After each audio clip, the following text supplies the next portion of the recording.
Hi, everyone. Welcome to another week of the Nurse Kristen YouTube channel. I am so excited to have you guys here. And for all of you guys that are listening on the podcast, welcome, welcome, welcome. I'm so excited for this week because I have an interesting topic that I thought I would talk about, which is basically just some nursing hacks, things that I have learned over time and that I've learned from other nurses upon other nurses, things that I have actually done myself in practice. If they have been things that maybe you haven't heard of before, you can actually try after today, and then you'll have to let me know what worked for you. So that's what today is going to be all about. So thank you guys for joining me on the YouTube today and on the podcast. And so we're just going to get to it. So some of my top nursing hacks that have helped me through the last 2.5 years as a nurse that I thought were going to be very interesting to kind of tell you about. So again, these might be things you already know from people or nurses from previous that have told you about this. And the number one thing that I wanted to first talk about is, I don't know about for any of you girls out there that every time when you go to a shift, if you're like me, normally I have like my hair down like this or like half back or whatever. And then as you go on through shift and it gets busy and you're doing all sorts of stuff and it gets hot and you're just like, oh my gosh, I need to like put my hair back. It's driving me nuts. But yet you find like you don't have your hair tie, you don't have a hair tie on you, nobody around you has a hair tie. And you're like, well, crap, man. Like, what am I going to do? I need to put my hair back. Like, right. So, hack number one actually came from a PCT of mine on my unit at my previous unit.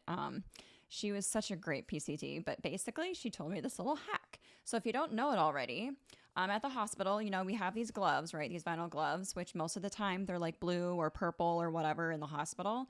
These are just ones I have like at home.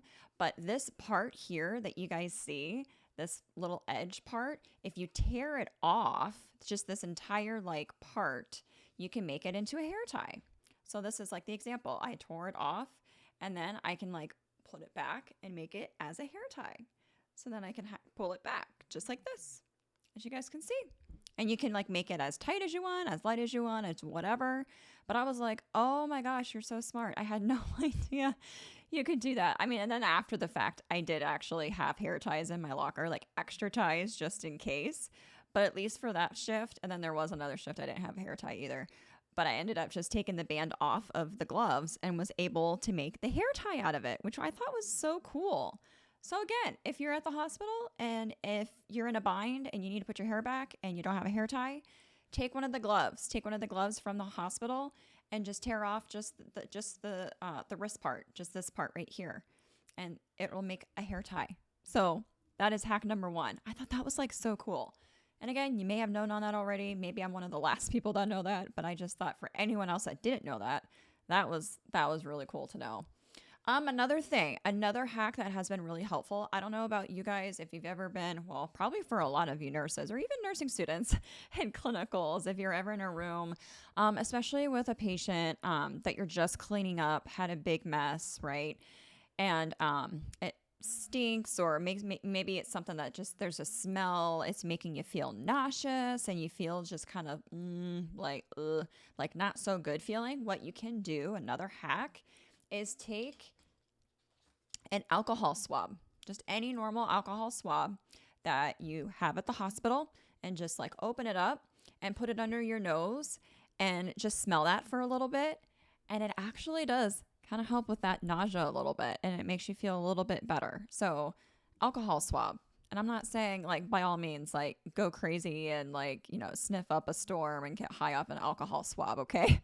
I'm just saying just for the purpose of at least trying to help you kind of get over that nauseous feeling that you might feel from just certain cases, you know, because we all have different ways of or, you know, taste or not taste, but like just our senses, right? Some of us are more sensitive to others. So if you are one that's more sensitive to like certain smells and stuff and it makes you feel nauseous, this is one way that does help. So just get one of these alcohol swabs, take it out, put it under your nose, smell it for a little bit. It does actually help alleviate that a little bit. So if you didn't know that, that's something else to try in a hospital setting. So that's like tip number 2. My tip number 3, you guys probably have learned this in like nursing school or on clinicals, like nurses would probably tell you to. But with experience, you're going to know like when you do breath sounds and stuff with patients with your stethoscope, it's actually pretty cold, right? So when you go to do your lung sounds with your patients, like it's cold and it can be kind of shocking to the system if you were to just go right onto like their chest to do and listen to their lung sounds and they're just like, woo, you know, like kind of like jump a little bit because it's cold. So just what I recommend is before you go to do that, kind of warming it up beforehand, so you can kind of like maybe put it in between your hands. Maybe you can kind of like just put it between your arm and your scrub top and warm it up a little bit. Basically just try to warm it up for a little bit before you do it, and then that way when you go to put it against the patient's skin, it's not as like a shocking like, oh my gosh, what are you doing, right? Because it's cold. I mean, and hospitals are cold in general, right?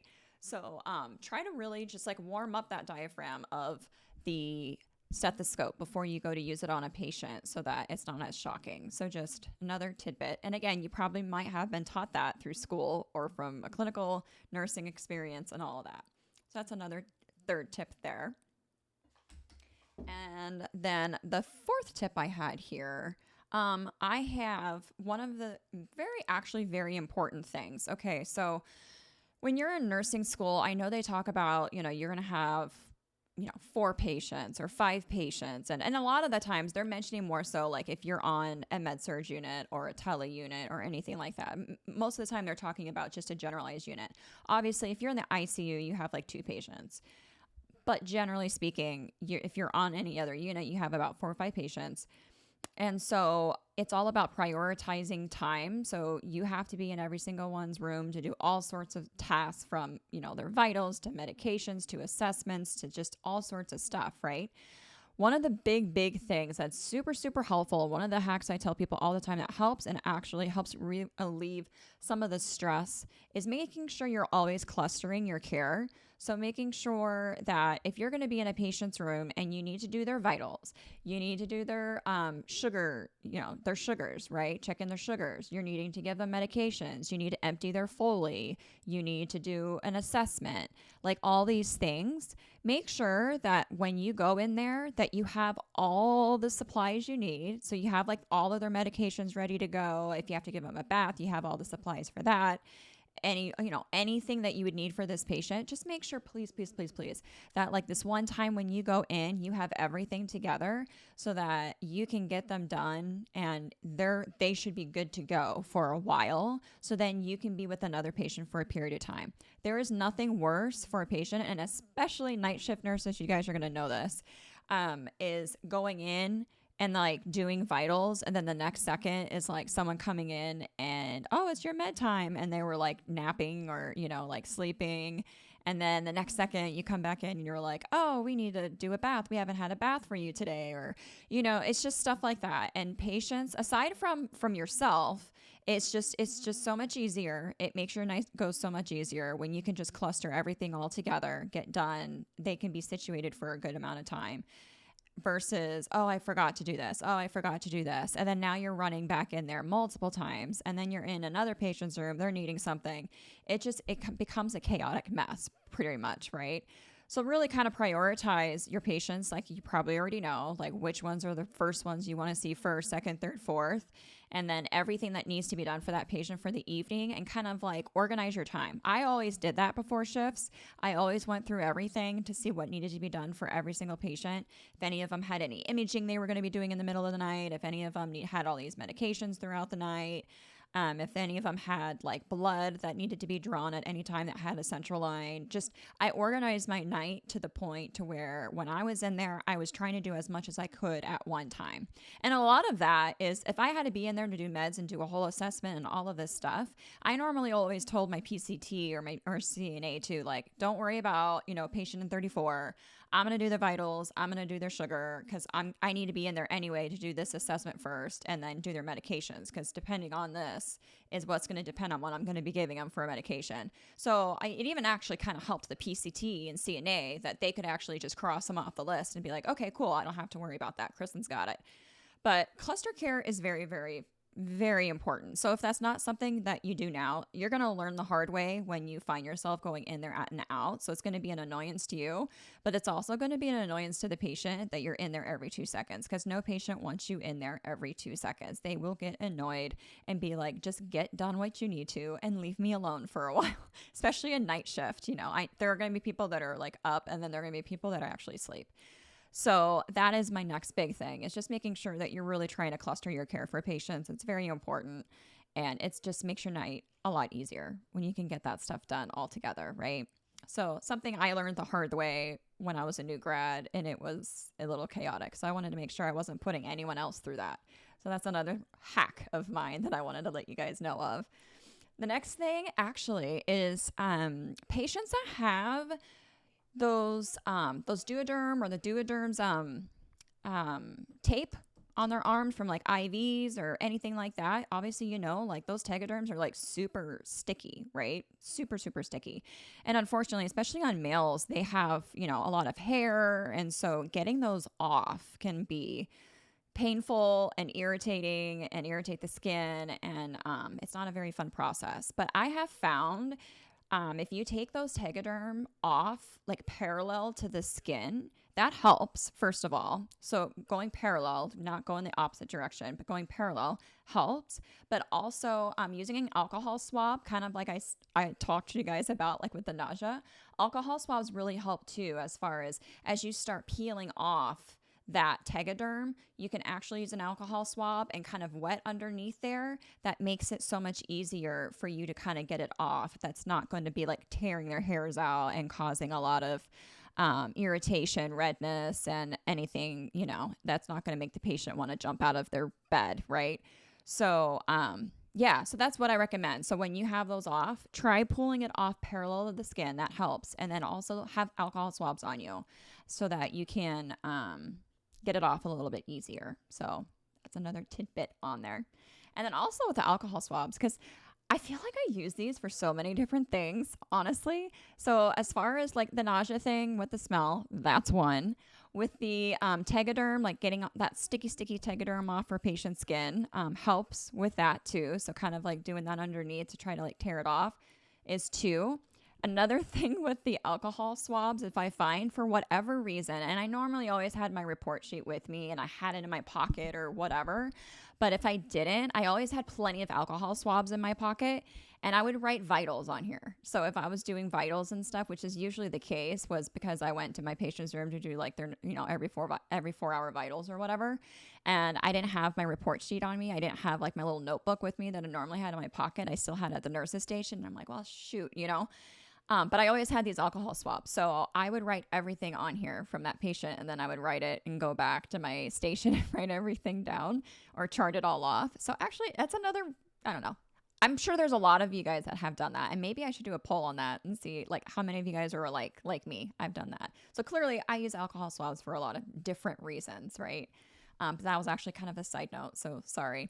So aside from that, the next thing after with the Tegaderm that I recommend, I know a lot of you guys, or maybe, some of you guys or my nursing students out there, maybe not quite yet, but seasoned nurses especially, have had your Code Brown experiences. Those can be, they can be really hard, stinky, a huge mess. Or C. diff patients, it can be a whole situation, right? I 100% recommend whenever you go in with those patients and you're going to have a mess and you have a lot to clean up. I personally triple gloved. I personally wore 3 pairs of gloves. So I'd put on a pair, I put on a second pair, and I put on a third pair. And the reasoning I say that is because, especially because of the mess, as you're cleaning them up and you're cleaning the area and everything, you're going to get dirty, right? And then that's going to start getting over everything that you touch or do. And obviously you don't want to contaminate anything. You don't want to get it on anything. So once you were like really like, dirty with that first set, you could easily just take off that first set, be able to like toss, have a clean set of gloves all ready to go. So then you can then get another, towel or whatever, whatever wipes or whatever that you got going. You can then easily use that again.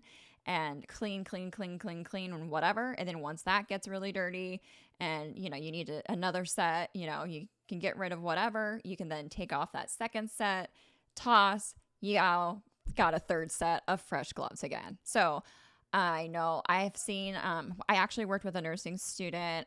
It was probably about a year ago now, actually, or maybe like a year and a half ago, had her first experience with like a code brown, and it was a whole kind of mess situation. And so, she had only one pair of gloves, and poor thing, she was like, I just felt so bad for her. So I was like, no problem. Like, hey, like, I got this, like, what you do, just, you know, so I got her all situated and just kind of told her about, you know, try wearing multiple gloves. And after that, she actually, it was like 2 nights later, she had another patient. It wasn't the same patient, but a different patient, and had a similar situation. And then she did the triple glove method. And then she was like, Kristen, that helps so much. So now I tell everyone that, because, and I'm sure, again, like, probably some of you guys already do that, and that's probably in practice. But for any of you guys that are like new grad nurses or new nursing students, even, you know, just for hacks to be aware of once you get into the nursing world, that's one of them. So triple glove when you have those messes, those code browns that happen, because it's messy, guys. It's messy. And then it just kind of makes the whole process a little easier, I think. So that's another tip there. And then another tip, I know we talked about, like with the nausea, I talked about with like the alcohol swabs with the nausea, whenever there's just like that stinky, like, because sometimes with my senses, it depends on the smell, but sometimes my senses can kind of go a little off and feel nausea, right? That's why I talked about the alcohol swab. But generally speaking, to kind of help soak up kind of that stinky, smelly smell in a patient's room, you can actually use coffee grounds. Coffee grounds actually help soak up that stinkiness or smell in a room. So if you take in like, I know nurses that have used like emesis bags, or like just like one of those bins, and just put coffee grounds in there and then placed it into a patient's room for a while. It actually helped soak up a lot of the stink, or a lot of that smell that was kind of overcoming their room, which was interesting. I didn't know that. And, you know, I was like, oh, okay, that's pretty cool. But I've seen that in action. It actually really helped. So another tidbit for a nursing hack is, if it's super smelly, go into your little break room where you guys have your coffee and put some coffee grounds into like an emesis bin, or, you know, or a regular bin or whatever, or a cup or whatever that you have, and just put some coffee grounds in there, and just leave it in the patient's room so that it can help kind of absorb and soak that kind of smell that's going on in there. So little tidbit for you. So, and then I have a lot of others, but I'm actually going to save those for a little bit later. I'm actually going to be sending out an email that's going to have an even in more depth on other hacks that I have found to be helpful. So just to kind of recap, we talked about the glove with the hair tie, which again, I highly was like, that is amazing. So for any of you guys that don't have a hair tie, use the glove from the hospital. That helps. The alcohol swab if you're feeling nauseous. So taking an alcohol swab, kind of put it under your nose, smelling a little bit, helps with the nausea. Making sure you guys are warming your stethoscope. Making sure you guys are warming up this diaphragm here for the patient before you use it, before you do lung sounds. So you're not shocking them and then, you know, getting them all like, oh, you know, or at least warn them if it is a little bit cold. Just be like, you know, I apologize. Might be a little bit cold, but, you know, whatever. But as much as you're able to, right? Next one is cluster care. Again, I cannot emphasize that enough with patients. Cluster care is so, so important. And I'm telling you, it's going to help make your night a lot smoother to be able to do just everything you need to for that patient at one time. So making sure you're doing that, very, very important. And then that Tegaderm I told you guys about, very, very sticky. Honestly, try it with your next patient. Try just parallel to their skin, trying to take that Tegaderm off. It actually really, really does help if you go parallel to the skin, and it doesn't hurt as bad, and it actually won't leave it as red or inflamed or irritated or anything like that. And then, like I said too, along with that, you can also still use the alcohol swab and kind of just swab in between as you go to take it off. It helps a lot. So try that the next shift you go, and let me know how this works, by the way, when you guys do any of these, and let me know. I would really love to hear everyone's feedback on it. And then obviously I talked about the triple gloving for those really, really messy situations that those code browns, as I call them.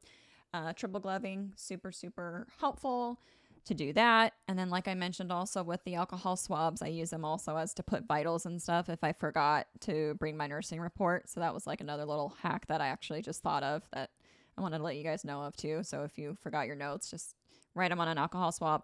Every evening I filled my pockets with like a crazy amount of alcohol swabs because I use them so often, between IVs to then doing dressing changes to then, I mean, everything. I felt like I used them all the time, every night for everything.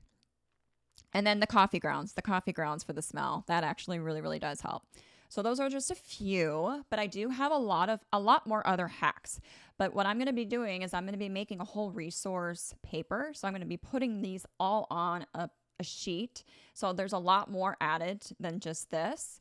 So if you want a whole complete list of a lot of other hacks that I have, aside from just these ones that I told you guys about today, make sure you guys subscribe onto the Aspen and Ash page, which is where I do a lot of like the Nurse Kristen stuff on. That has my blog posts on. So you guys go there, read some blog posts. I have obviously the merchandise clothing. I have a lot of these free downloads. I have a challenge going on this month. I have a lot of stuff between the Nurse Kristen that comes into the Aspen and Ash shop. So I'm integrating a lot of stuff onto this page. And so this is one thing I'm doing as well with YouTube and the podcast, is I'm integrating it all onto here. So basically, if you want a whole sheet resource with every hack that I have ever learned so far, and then some, you can always go to the homepage and then just scroll to the bottom where it says subscribe.